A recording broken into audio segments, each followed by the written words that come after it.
So thank you for watching my channel today. My name's Sarah and my channel is called Your True Self. So I am going to record a video now about something medical. So I have just finished reading, as I just mentioned in my last video, and This Is Going to Hurt by Adam Kay. And over the summer I read another book by Caroline Elton called also Humour, The Inner Lives of Doctors. And when I read them both, I thought that I would do a video discussing them both together because it raises some really important issues. I don't know if this will be as interesting if you don't have any connection to the NHS or any experience working in this area, but I think it's important for the general public to be aware of the issues that are affecting the NHS and doctors right now. I can't speak for any other healthcare professionals because obviously I haven't worked as any other healthcare professional, but I wanted to just sort of try and raise some awareness about the struggle being real for us. So I'm going to start with a Caroline Elton book because, don't know, just because. So this is a more serious book. The Adam Kay book is very funny and very light-hearted in the way it presents the issues, which are so serious, but he does them in a way which will make you howl with laughter at the same time. The Caroline Elton book will not make you laugh, but it is quite shocking and quite stark, but very honest. Caroline Elton is a lady who has worked in helping consultants to teach their juniors in a more effective way for about, I think, 10 years she did that for, and she was spending her time in clinical, following the ward rounds and in clinics and things. And she's also head of careers in London for, I think it's UCL. And so she's got a vast amount of experience. She is a PhD doctor and therapist, and so she has very much evidence-based all of the things that she has put.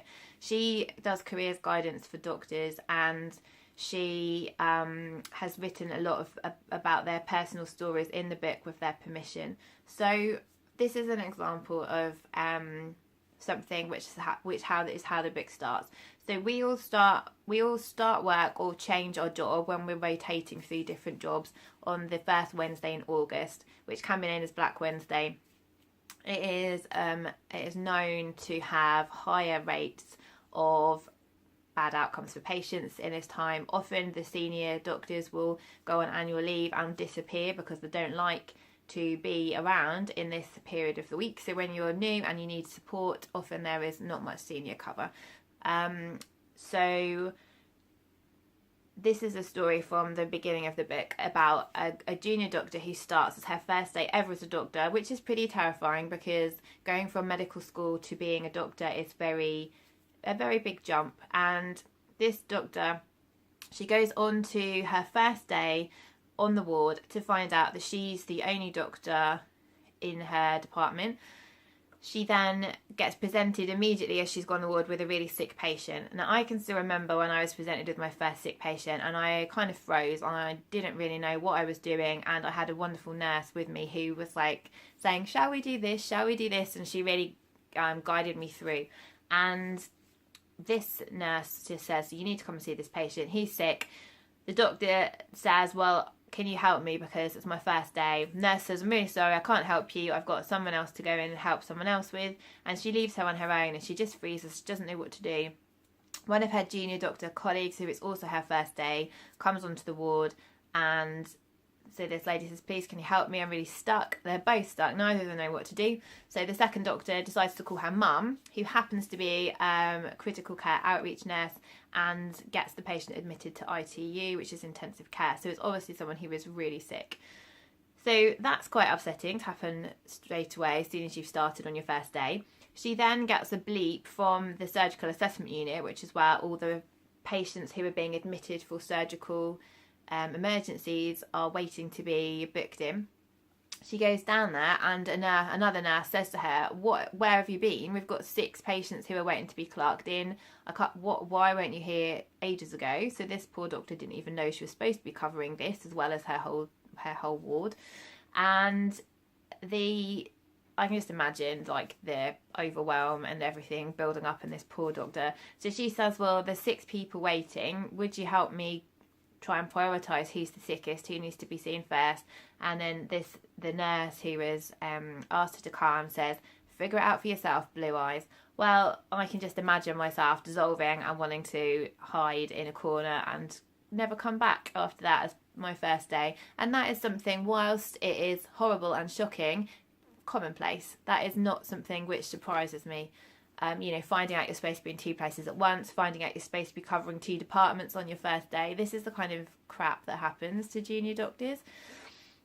So it talks about the impact of repeated incidents like this on doctors' well-being and mental health, and the fact that people in the general public tend to forget that doctors are people too. We have our own mental health to look after, we have our own physical health to look after, and stuff does affect us. We're not robots. I think often people can assume that we don't get sick and we just deal with this stuff because it happens and it's part of our training and stuff, but it does shake us up, it does affect us, it does you can't turn off your human feelings, and if you do turn them off, you're not going to be a great doctor, because you're going to be more like, you're going to be less feeling, less caring. So it talks about that. It talks about how to choose a specialty, and how when some doctors are unhappy, it's because they're in the wrong specialty. Looks at the reasons why people might have chosen a specialty. For instance, did they choose to go into oncology because they lost a family member to cancer and it was a very emotive decision and now it's all a bit much for them to do that? Or did they choose to go into obstetrics and gynecology because they had a problem with fertility? Or it talks about reasons people can choose. Was it because their family are all cardiologists that they went into cardiology? And she talks about how she could set some doctors back on track by helping them figure out another specialty which would be better suited to them. It talks about mental health a lot, in terms of, for instance, as doctors we can get sent to different parts of the country where we don't know anybody, so you're working in this really difficult environment. Like I mentioned, the first doctor, when she had that awful first day, she then goes home at the end of the day. This is what I'm imagining. She could go home, she could be in hospital accommodation, she might have no friends or family within a 200-mile radius, and so you go home and then you're lacking that support. I was really lucky and I got to live at home with my husband for all of my jobs. So if I had a day like that, I could come home and he would be there for me. But some people don't have that, or they don't have a partner, and they come home to an empty room in a hospital accommodation, and you can see how that might grind you down. So there's other issues such as physical disability. There was one really shocking story about a junior doctor who is deaf and he can lip read, and so his consultant keeps holding up the notes in front of her face so that when she's talking, not on purpose, but when she's talking, he then can't lip read, and so he keeps having to say to her, sorry, can you just hold the notes down so I can see you? And she just says to him, I just can't remember to do this. Can you just put a sign around your neck, please, that says I am deaf, to remind me? And it's just crazy. It talks about how even though we're working with people who have disabilities, looking after people who have disabilities and people who need extra support and things, we're experiencing a lack of empathy, a lack of caring from our colleagues. So there talks about obs and gynae doctors who are having fertility issues and whose colleagues are so unsympathetic towards them, even though they might have gone through those fertility issues themselves. They're basically saying, yes, you can't get pregnant, yes, you're dealing with people who get pregnant every day, just get on with it. And it's not that easy. So it's quite a stark look, and she describes the state of doctors and how we're being pushed to our limits at the moment as a public health crisis, and that doctors are leaving the country, doctors are handing in their notice, they're going to other careers and they're going off sick, and if we're not looking after it, if we're not being looked after in a better way, this is going to become a crisis. So this is quite whilst it's a really important book, it's very quite shocking. So the Adam Kay book is talking about all the same issues but on a very personal level and in a very humorous way.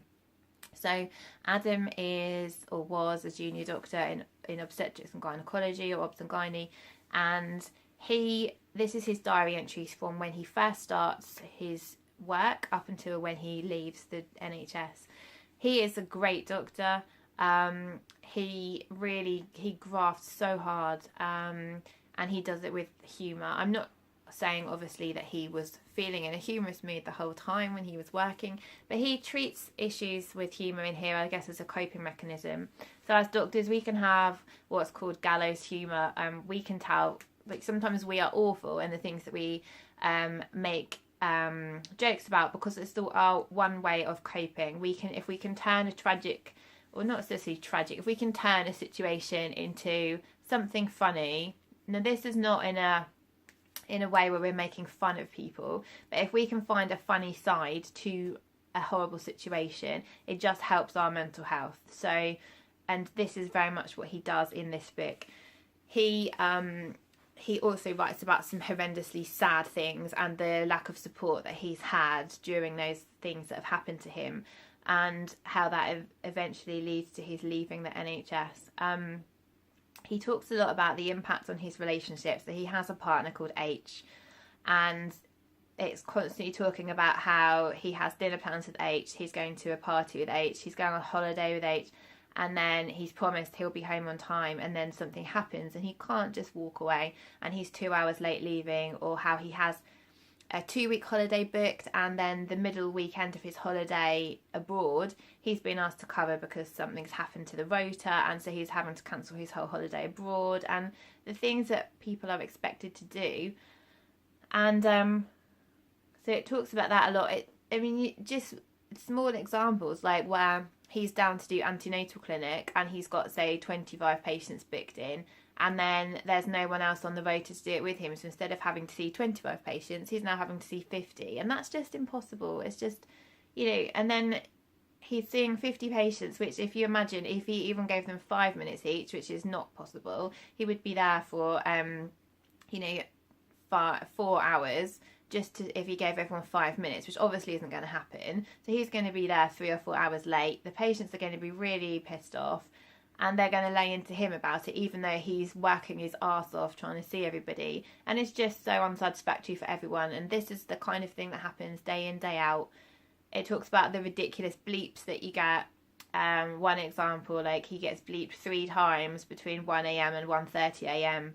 while he's doing a cesarean, because a patient would like her passport photo signed while she's there, to try and, for her passport application and stuff like that. You actually get crazy, crappy bleeps like that in the middle of the night.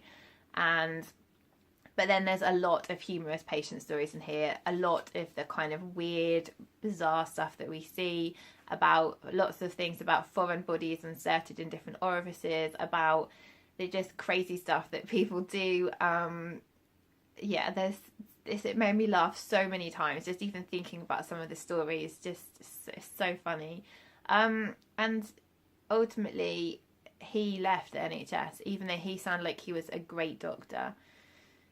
And it's, as somebody who struggles at working in the NHS in terms of what we're being asked to do with what little resources and little time that we're given, and the levels of stress and the emotional toll that it takes on you, it was just, I think having this written in this way, where it's so relatable and so well done in terms of the mass appeal. I think the Caroline Elton book would appeal more to doctors. This book, I think, would appeal to anybody, because it's got the humour as well as the important message. And I just wish that people, and especially politicians, would actually appreciate what we're going through, and just the fact that if something isn't done to help us, that we're not going to be here to do our jobs, because we can't, not in terms of we're not going to be alive, in terms of we're just not going to be able to work in these conditions forever. And I don't know how to fix it overnight. Obviously it's a massive problem, but it's myself and my colleagues are struggling. And if everyone read this book and was aware, I think it would make you appreciate us in a different light, and that we are trying really hard to do as good a job as we can with crappy resources, crazy hours, and yeah, just it's really enlightening is what I can say. So that was my thoughts on those two books.